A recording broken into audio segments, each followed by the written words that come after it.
Avez-vous déjà ressenti une gêne ou une anxiété à l'idée d'être seul avec vous-même? Vous ne pouvez pas vous empêcher de saisir votre téléphone, d'allumer la télévision ou de mettre de la musique pour vous distraire. Le stoïcisme se présente comme une source de sagesse en période d'incertitude et de bruit mental excessif. Dans la vidéo d'aujourd'hui, je vais vous présenter quelques enseignements précieux pour vous aider à cultiver une relation plus profonde et authentique avec vous-même. Si c'est votre première visite ici, je vous invite à soutenir ma chaîne en vous abonnant et en aimant la vidéo.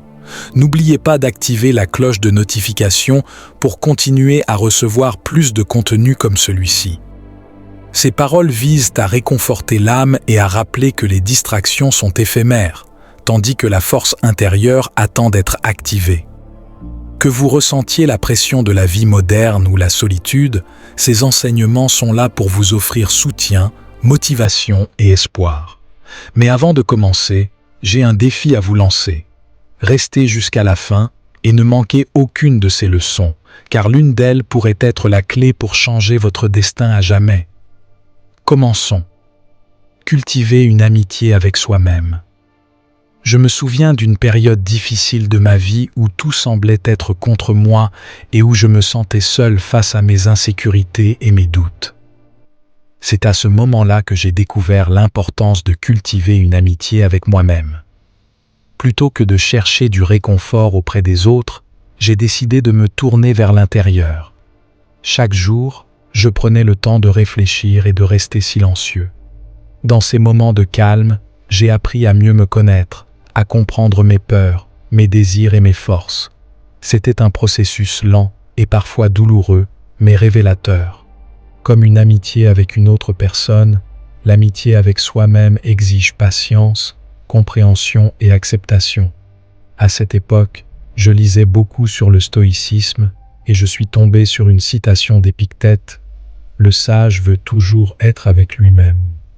Ces mots sont devenus mon mantra, me rappelant que la paix et le contentement ne viennent pas de sources extérieures, mais d'une profonde compréhension de soi-même.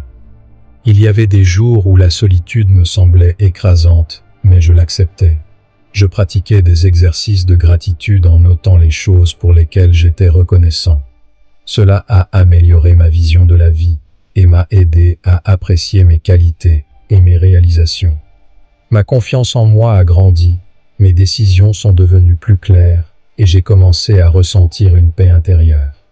La force et la résilience que j'ai développées m'ont permis de relever les défis avec un esprit et un cœur plus forts. Aujourd'hui, je peux affirmer avec certitude que la meilleure relation que vous puissiez cultiver est celle avec vous-même. L'importance de la solitude. Je n'ai pas toujours compris l'importance de la solitude. Pendant longtemps, j'avais peur d'être seul et j'évitais ces moments d'isolement. Cependant, au cours d'une phase difficile de ma vie, j'ai appris la vraie valeur de la solitude. Je me souviens d'une nuit où, malgré la présence d'autres personnes, je me suis senti incroyablement seul. J'ai décidé de faire une promenade nocturne seul avec mes pensées.